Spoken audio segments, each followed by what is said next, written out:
bem-vindo a mais uma aula de Física, aqui pela TV Educação e também pela plataforma Gonçalves Dias.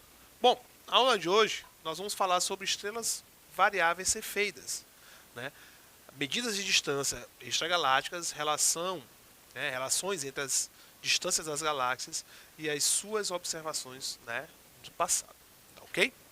Bom, então ligadinho na aula de hoje, tem muita informação, tá ok?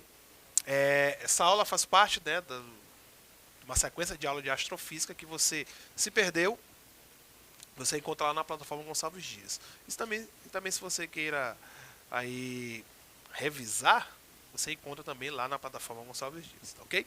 Então vamos lá, né? A nossa aula foi estruturada do seguinte: vamos fazer uma introdução sobre o conteúdo, né? Falar o que são cefeidas, né? Vamos dizer também que como surgem essas estrelas cefeidas, né? O porquê que elas pulsam, né? Que é algo que bem interessante. Vamos identificar, né, a identificação dessas estrelas cefeidas e, por último, ver como é que você faz o cálculo de distância, né, utilizando essas estrelas. Tá ok? Então, ligadinho aí, papel e caneta, faça suas anotações. Tá ok? Vamos lá. Uma estrela cefeida, certo? É uma estrela gigante ou supergigante amarela, né, de 4 a 15 vezes mais massiva, né, e de 100 a 30 mil vezes mais brilhante que o Sol. Então nós estamos falando de estrelas que são gigantes ou supergigantes, né, lá da tabela HR, né, lá do diagrama HR. Né? Então são estrelas que estão ali acima da sequência principal. Ok? Olha só, são estrelas que vão de 4 a 15 vezes mais massivo do que o Sol e que, né, brilham de 100 a 30 mil vezes mais do que o Sol, né, do que o nosso Sol. Ok? Então a luminosidade desse tipo de estrela varia de 0,1 a 2, né, magnitudes em período bem definidos, compreendido entre 1 e 100 dias, certo? Então são estrelas que têm esse brilho de magnitude, né, que vai variar de 0,1 a 2. Então tá aí a particularidade desse tipo de estrela. É uma estrela em que o brilho ele vai mudar, essa magnitude do brilho vai variando, né, de 0,1 a 2, ok?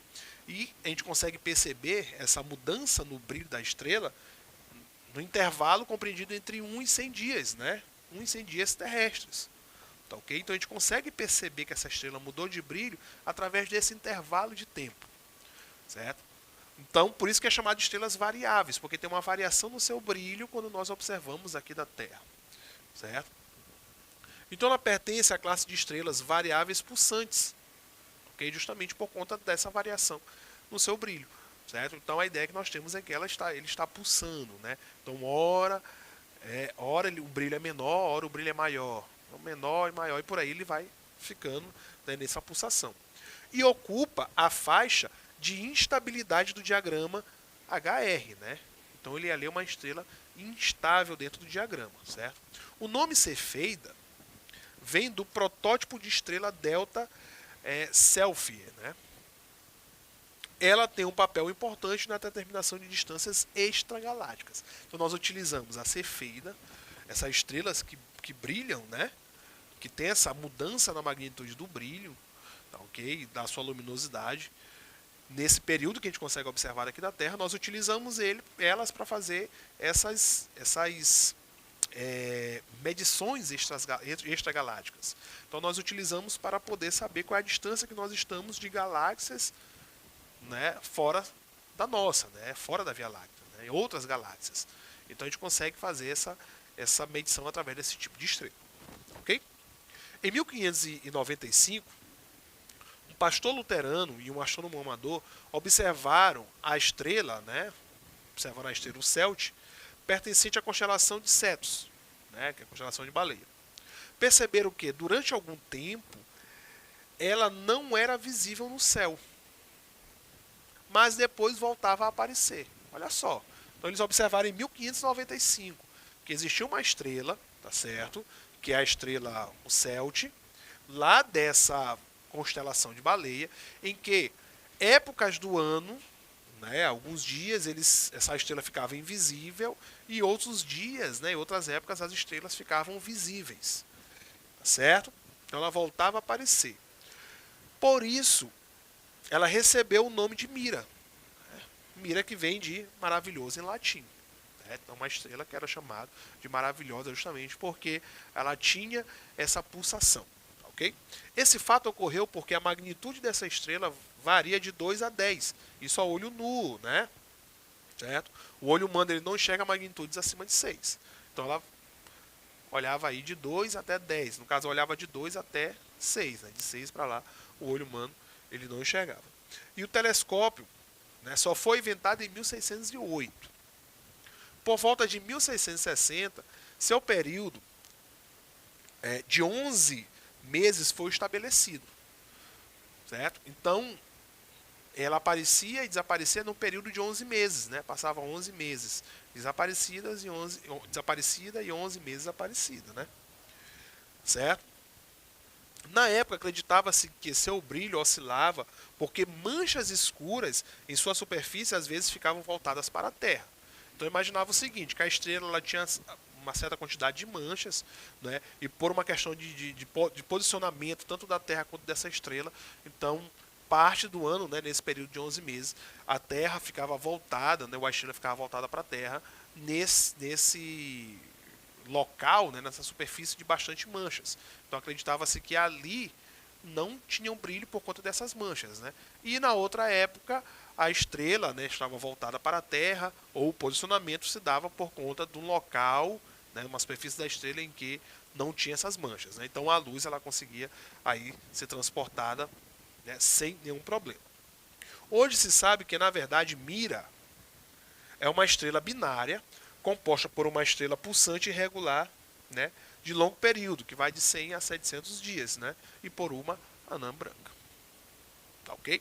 Então, hoje já se sabe o que essa estrela é uma estrela pulsante, justamente por conta disso. Mais de um século se passou e uma outra estrela pulsante foi descoberta. Isso em 1784, né, a chamada Delta Cephei. Sua magnitude varia aproximadamente de 2 a 3, né, com um período de 5,37 dias. Certo? Isso é um período de pulsação. Essa estrela é o protótipo da classe de estrelas chamadas Cefeidas clássicas, de importância fundamental na astronomia. Certo? Até 2008, já foram catalogadas acima de 46 mil estrelas variáveis. Certo? Mais de 5% delas pela astrônoma Henrietta Leavitt, certo? Esse nome nós vamos falar bastante da Henrietta, né, da Henrietta Leavitt, porque ela fez um estudo importante quanto a essas cefeidas e quanto a suas distâncias, né, a distâncias extragalácticas, ok? Né? A Henrietta nasceu em 1868, teve formação em artes, em filosofia, em geometria analítica, cálculo, né, e astronomia, certo? Incluindo essa matéria com nota máxima, né, concluindo ela com nota máxima. Certo? Em 1893, um ano depois de formada, começou a trabalhar voluntariamente no Observatório de Harvard. Certo? E foi logo contratada pelo astrônomo, né, pelo Edward, para catalogar e calcular o brilho, né, a magnitude aparente das estrelas das placas fotográficas de determinadas regiões do espaço. Então o trabalho dela era esse, era só analisar as placas e tirar a magnitude dessas estrelas dessas placas, certo? Lembrando que ela foi trabalhar voluntariamente, tá certo? Por uma viagem à Europa, certo? Ela teve aí alguns problemas pessoais de saúde, foi afastada de Harvard, certo? Isso em 1896, retornando como funcionária permanente. Agora ela não era mais voluntária, funcionária permanente em 1903. Analisando placas fotográficas da nuvem de Magalhães, certo? E aí já é uma outra galáxia, a nuvem de Magalhães, descobriu muitas estrelas variáveis, certo? E em 1908 publicou, né, o seu artigo que vai falar justamente sobre essas estrelas variáveis. E isso nessa nuvem de Magalhães, que é uma outra galáxia. Onde, além de listar as estrelas variáveis, ela fez uma tabela, listou essas estrelas, certo? Que observou, também estimou suas variações de magnitude aparente e seus períodos. Então ela conseguiu dizer ali quais foram as estrelas que eram estrelas pulsantes, estrelas cefeidas, certo? apontou que estrelas são essas e viu o seu período, o tempo que ela pulsava e a sua magnitude, né, aparente, né, quanto ao brilho que elas emitiam. Tá, ok? Então, nesse trabalho, ela foi capaz de perceber um padrão entre esses dois fatores, luminosidade e período. Certo? Então, a partir disso, ela conseguiu perceber um vínculo entre eles, né, que eles se entrelaçavam, que eles não estavam ali aleatório. Então, elas tinham a luminosidade variando, né, em um determinado período, e aquilo ali tinha uma explicação. Tá certo? Bom, então a relação entre luminosidade e período só foi confirmada em 1912, certo? Após serem reunidos uma quantidade maior de dados em um trabalho escrito pelo Pinkley, ok? Mas desenvolvido por Henrietta, certo? Então ele escreveu o trabalho, certo? Mas quem desenvolveu foi a Henrietta. Utilizando dados de estrelas da pequena nuvem de Magalhães, certo? E considerando que as distâncias delas à Terra era aproximadamente a mesma. As variações da magnitude aparentes se davam, então, por causa de uma variação intrínseca às estrelas, certo? Magnitude absoluta e confirmado a relação com a luminosidade, né, que é a magnitude aí também absoluta e o período. Tá certo? Então eles perceberam o seguinte, eles foram fazer o estudo lá dessa pequena nuvem de Magalhães, né? Tem a nuvem de Magalhães, a grande nuvem e a pequena nuvem de Magalhães, ok? Então eles perceberam que a variação se dava por questões internas da estrela e não porque tinha uma mancha na estrela como se acreditava anteriormente, certo? Então era por questões internas da estrela, certo? Então isso que fazia ela pulsar, ok? Então aqui nós temos o período de pulsação. Então a estrela, ora ela está maior, está mais brilhante, certo? Então ora ela está menor, está menos brilhante. Então ela faz o seguinte, ela aumenta a sua magnitude, né, a sua luminosidade, e diminui a sua luminosidade. Então ela fica, certo, neste movimento, né, de aumentar a luminosidade e diminuir. Tá ok? Então isso é justamente essa variação, certo? Essa oscilação que foi percebido por todos eles, certo? E a Henrietta conseguiu fazer, né, uma relação entre o período que isso acontece e sua luminosidade. Então está aqui na forma do gráfico, em forma de gráfico, né? Eu tenho uma alta luminosidade, depois ela baixa, depois ela vai de novo para o pico, né? Então fica fazendo essas oscilações. Então a estrela Cefeida ela tem essa característica justamente por conta disso, por conta dessas oscilações que vão acontecendo, ok? Bom, então como surge esse tipo de estrela? Certo? Quanto maior a massa de uma estrela, maior sua força gravitacional, certo? O que implica em uma maior pressão, isso associado à sua temperatura, para mantê-la coesa, para manter a estrela lá na sua estrutura, ok? Uma temperatura maior envolve uma faixa de fusão nuclear maior, certo? E mais radiação liberada. A luminosidade de uma estrela depende não só da radiação produzida, mas também da sua opacidade, certo? Então, que é a capacidade de armazenar a radiação, portanto, aumentar aí a sua pressão. Pode-se deduzir, então, que o tempo que uma estrela passa na sequência principal é dado pela relação entre a sua massa e a sua luminosidade, certo? Bom, então, durante a pulsação, a Cefeida, quando está com raio menor, ou seja, ela está ali bem pequenininha, a temperatura vai ser maior, certo? Ele vai ionizar o hidrogênio, aumentando o número de partículas e, portanto, aumentando sua pressão. O aumento da pressão aumenta o raio, né? Está ali pequenininho, vai aumentar essas relações, então ele vai acabar aumentando o seu raio. Diminuindo a temperatura, certo? Recombinando o hidrogênio. Então ele vai ficar fazendo isso, certo? Então ele vai diminuir o seu tamanho, justamente por conta dessas relações, a temperatura fica maior. Com isso, nós vamos ter a ionização do hidrogênio, certo? E com isso vai aumentar o número de partículas ali. Se aumentar o número de partículas, ele vai ter que aumentar o seu tamanho. Então ele aumenta o seu tamanho, tá ok? Justamente por conta do aumento da pressão, né? Ele aumenta o seu tamanho, diminuindo a temperatura, que a temperatura era bem grande, bem alta, né, quando estava ainda pequeno. Então ele vai diminuir a temperatura, vai recombinar o hidrogênio, certo? Então, pela redução do número de partículas, porque aumentou o tamanho, né, se a gente for ver a densidade, a pressão diminui e a estrela se contrai novamente, né, aumentando a temperatura e recomeçando o ciclo, certo? Então é muito simples de entender. Então nós temos ali uma grande quantidade de partículas, temperatura muito grande, né? Então ali bem próximas, temperatura muito alta, pressão muito alta e ali nós temos ali aumentando o número de partículas. Então essas partículas, né, com o aumento do número de partículas, ele vai aumentar o seu volume, aumenta o seu tamanho, ok? Aumentando o seu tamanho, tem uma diminuição na sua temperatura, as partículas que foram criadas, elas voltam a se recombinar, certo? E com isso nós vamos ter a diminuição, certo? Diminui a temperatura, então elas vão, né, novamente se juntando. Aí inicia o ciclo novamente, ok? Temperatura alta, né, formação de novas partículas, a alta pressão vai fazer com que ela aumente de novo o seu volume. Então elas vão ficar nesse processo, vão inflar e murchar, tá, ok? E isso vai, nós vamos perceber isso através do seu brilho, né, que chega aqui na Terra.